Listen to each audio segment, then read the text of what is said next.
HP-HP Vivo tuh banyak banget, dari yang paling unik, high-end, sampai yang penuh inovasi. Tapi sayang cuman ada di China. Ini bikin gue bertanya, apa jadinya kalau misalkan Vivo tuh serius? Ya, dalam arti kata semua aspek diperhatiin dan pastinya masuk resmi di Indonesia. Walaupun mungkin harganya agak bercanda ya. Dan akhirnya, selama 1 minggu lebih menggunakan Vivo X100 Pro, harus gue bilang, iPhone 15 gue nangis karena HP ini nyaris sempurna. Iya, kenapa nyaris bang? Karena kesempurnaan hanya milik Tuhan. Jadi langsung aja gue bahas semua kurang lebihnya di HP yang saat ini. So, welcome back to Up to Date ID channel. Now gue Greg, let's check it out.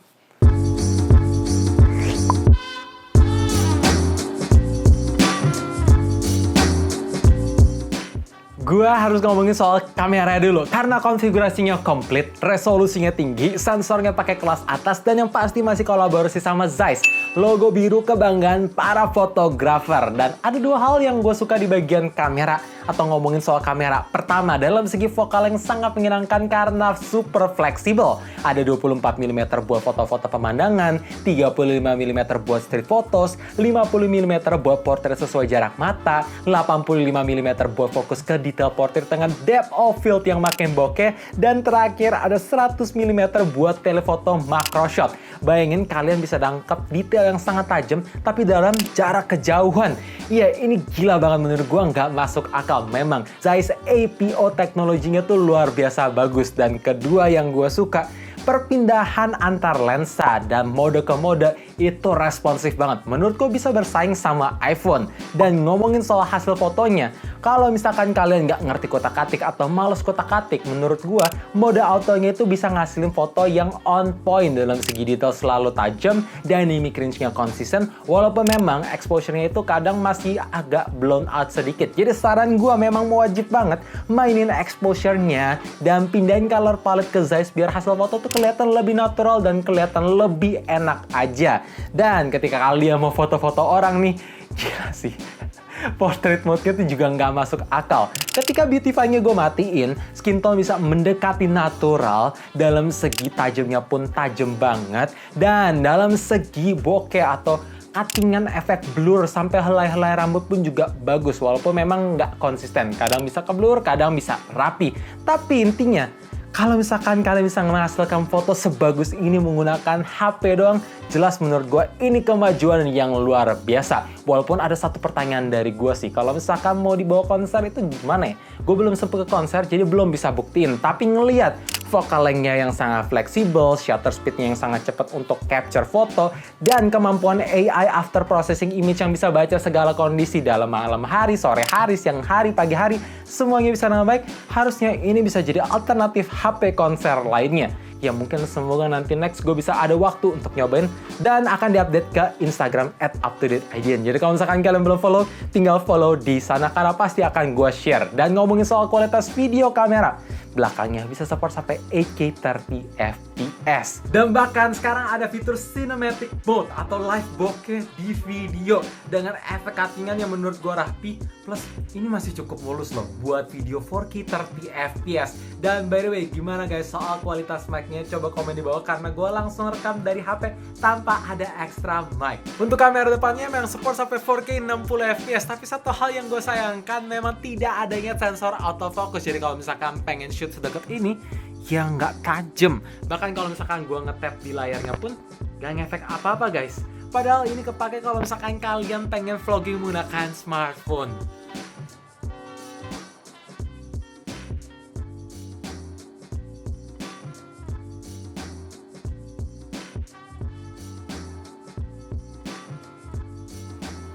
Spesifikasi di HP ini menggunakan chipset paling mentok dari Dimensity, yaitu 9300 dengan dukungan RAM 16GB LPDDR5X, storage-nya bukan pakai 256GB, tapi langsung 512GB dengan teknologi UFS 4.0. Oh ya, untuk teknologi Wi-Fi udah pakai seri yang ke-7 plus support dual 5G. Jadi jelas HP ini nggak pakai naga. Tapi untuk performanya menurut gua beneran ngebut. Dalam segi uji sintesis, Antutunya bisa nyentuh sampai 2 juta, bahkan angka Geekbench 6 single core-nya bisa nyentuh 2100, multi-core-nya nyentuh sampai 6900 lebih, walaupun memang untuk hasil stability di 3D Wildlife Stress Test ini kurang oke. Tapi itu secara sintesis, gimana dalam segi uji performance in real life? Oke, seharian kalau misalkan gue pakai untuk sosmed, entertainment, chatting-chatting, foto-foto di kondisi outdoor dengan koneksi seluler data, untuk suhu memang nyentuh di 42 derajat, jadi agak panas karena wajar di kondisi outdoor. Tapi begitu gue pakai untuk push rank MLBB di kondisi indoor selama 20 menit dengan settingan rata kanan semuanya di max out, suhu tertinggi di 39 derajat dan tentunya ini stabil banget. Kalau misalkan sekarang ini gue nge-bear ke Genshin Impact dengan settingan highest plus 60 fps dengan kondisi game boosternya nyala, kondisi indoor pakai wifi, ini masih adem. Ya, suhu tertinggi cuma mentok sampai 42 derajat dengan konsistensi FPS yang bagus. Itu di angka 57 sampai 59. Memang sesekali ada drop, tapi kalau misalkan ada musuh yang tiba-tiba keluar aja. Selebihnya beneran lancar. Intinya sih menurut gue MediaTek gak bisa dianggap remeh. Ya, ketika ada brand yang bisa mengoptimalisasi performa dengan cooling yang bagus, hasilnya kayak gini. Berhasil adem banget. Karena logikanya, ya nggak ada perusahaan yang mau jatuh ke lubang yang sama kan. Kalau nggak, bakal rugi dan bangkrut. Gue adalah salah satu orang yang suka desain layar melengkung dari jutaan orang di dunia. Ya walaupun memang resikonya banyak, kayak ganti screen protectornya ribet, dan kedua, amit-amit kalau misalkan HP yang jatuh kena sudut duluan, itu lebih gampang kesambar petir alias gampang retak. Tapi menurut gue satu sih yang penting, pinggir kiri kanan lengkungnya itu nggak ngeganggu sentuhan, jadi masih berasa responsif. Malah gue ngeluhin bezelnya yang agak tebal buat HP flagship. Lanjut ngomongin soal experience layar, jelas ini HP ukurannya besar banget. Jadi kalau misalkan pengen sentuh sudut-sudut layar, ya mesti menggunakan dua tangan. Dan untuk kualitas layarnya sendiri menurut gue sangat bagus ya. Jelas ini flagship, warna yang dihasilkan bagus, vibrant, viewing angle dilihat dari sisi manapun kelihatan bagus, gak ada color shifting, layarnya pun tajam. Tapi kalau misalkan kalian pengen lebih hemat baterai, tinggal turunin ke Full HD Plus biasa. Dan dalam segi refresh rate-nya udah ada kombinasi dari LTPO teknologi, jadi yang nggak bikin baterai boros. Kalau misalkan kalian tanya, Bang, untuk soal sentuhan layar gimana? Apakah enak dipakai main gaming? Jawabannya menurut gue ini sekelas HP gaming sih. Beneran satset-satset, multitouch pun ini beneran mulus. Dan pastinya tersedia fitur always on display yang bisa kalian custom, plus bisa nyala terus. Itu yang paling penting. Always. Di sepanjang gue nyobain HP-HP mid-range Vivo, memang build quality-nya nggak pernah mengecewakan. Tapi yang ini, satu tata di atas mereka semua. Asli, feels-nya tuh berasa jauh lebih solid, mewah, dan mahal.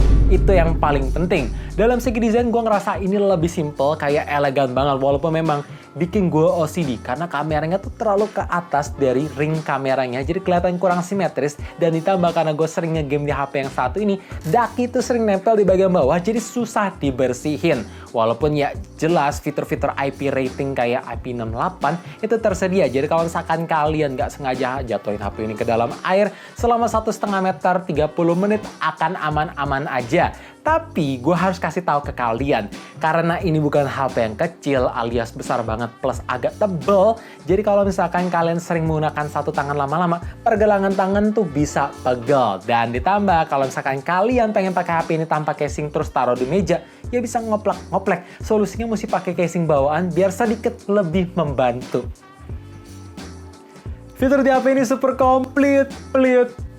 Iya, untuk teknologi Air Blaster buat gantiin semua remote yang ada di rumah kalian tersedia. Untuk NFC multifunction ciri khas Vivo, selain bisa top up saldo e-money, tapi bisa juga untuk duplicate kartu akses yang berbentuk kartu tentunya.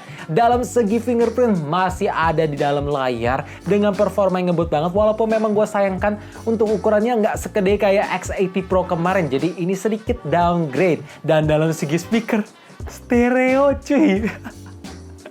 Emang ini bukan kualitas terbaik yang pernah gue denger di HP flagship karena bassnya agak redup, tapi overall ini nyaris banget balance dan yang pasti suaranya kencang. Oh ya, port jack 3.5 juga nggak ada like HP flagship. Dan buat kalian penasaran gimana soal kualitas suara, make sure pasang earphone ataupun headset, langsung gue play di volume 100% by Leica-Inspire.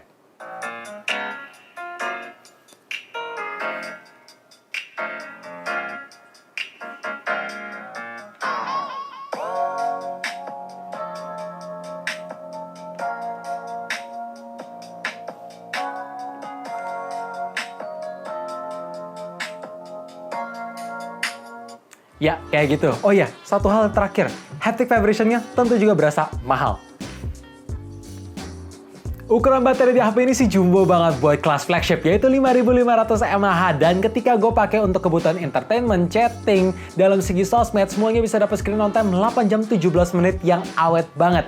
Dan ketika gue pakai push rank dengan koneksi seluler data campur sosmed menggunakan wifi, bisa dapat screen on time 4 jam lebih dikit rata-ratanya. Jadi jelas menurut gue ini awet, mengingat menggunakan koneksi seluler data. Kalau misalkan gue pakai wifi, ya bisa nyentuh 5-6 jam. Apalagi untuk ngecharge-nya pun juga nggak kaleng-kaleng. Support 100 watt flash charge yang bikin pengisian daya dari angka 5-100% cuma 30 menit. Dan pastinya brick charger masih di-include di dalam box pembelian. Oh iya, fitur flagship kayak wireless charging juga tersedia yang support 50 watt dan bisa support reverse wireless charging. Tapi ada dua hal yang rasanya kurang srek. Pertama, karena HP ini tuh tebel banget bam kameranya, jadi kalau misalkan mau taruh di wireless charging, itu nggak semuanya compatible karena ada gap antara coilnya. Dan kedua, kalau misalkan kalian pengen nikmatin 50 watt wireless charging, mesti beli dari aksesorisnya Vivo. Ya. PR terakhir yang menurut gue paling underrated tapi fungsinya paling berasa dan gak boleh dilewatin sama Vivo ada di bagian user interface. Emang software di HP ini udah pakai Android yang paling baru, tapi tampilannya itu loh berasa kurang elegan, berasa turun tahta karena ada perintilan-perintilan kecil kayak lock screen poster, get suggestion-nya tampilin etalase Shopee plus yang trending di TikTok, dan ditambah ada get recommendation yang lebih tepatnya kayak iklan berjalan. Jadi menurut gue udah saatnya Vivo bawa Origin OS ke minimal kelas flagshipnya dulu biar berasa sebanding aja sama kelas mewahnya lebih prestige. Walaupun memang ada satu hal yang harus gue akuin, selama 1 minggu lebih, nyaris 2 minggu menggunakan HP yang satu ini, dalam segi rutinitas software update selalu rajin banget. Udah terima 2 kali, jadi HP berasa seger dan up to date aja. Intinya gue cukup terkejut ketika Vivo bisa bawa seri X-nya kembali di Indonesia. Iya, HP ini entah bisa ngasih suatu excitement tersendiri buat gue. Berasa puas aja gitu jadiin HP ini sebagai daily driver. Di luar harga yang mungkin tadi agak bercanda ya guys. Tapi dengan segala yang ditawarkan kayak performa ngebut tanpa ditahan, HP-nya adem, ngecharge ngebut, baterai awet, fitur komplit, stereo speaker, layar bagus, body build quality bagus, itu berasa mewah. Mungkin minusnya ada 2 hal aja. Kalau misalkan kalian mau beli HP ini, harus tahu banget. Pertama, dalam segi user interface menurut gue jelas ini kurang elegan. Dan kedua, tidak adanya sensor autofocus di bagian kamera depan seperti ciri khas Vivo. Kalau misalkan kalian nggak masalah dengan 2 hal ini, silakan gas aja. Jelas ini HP yang bagus dari Vivo. So thank you for watching. Gue berharap dengan adanya video ini kalian bisa terbantu. Dan kalau misalkan terbantu, coba share teman-teman, like juga karena itu sangat bermanfaat buat channel ini. Sekaligus subscribe plus nyalain lonceng notifikasi buat kalian yang belum subscribe. And as always, stay safe, stay healthy. Thank you for watching guys. Stay updated with up to date.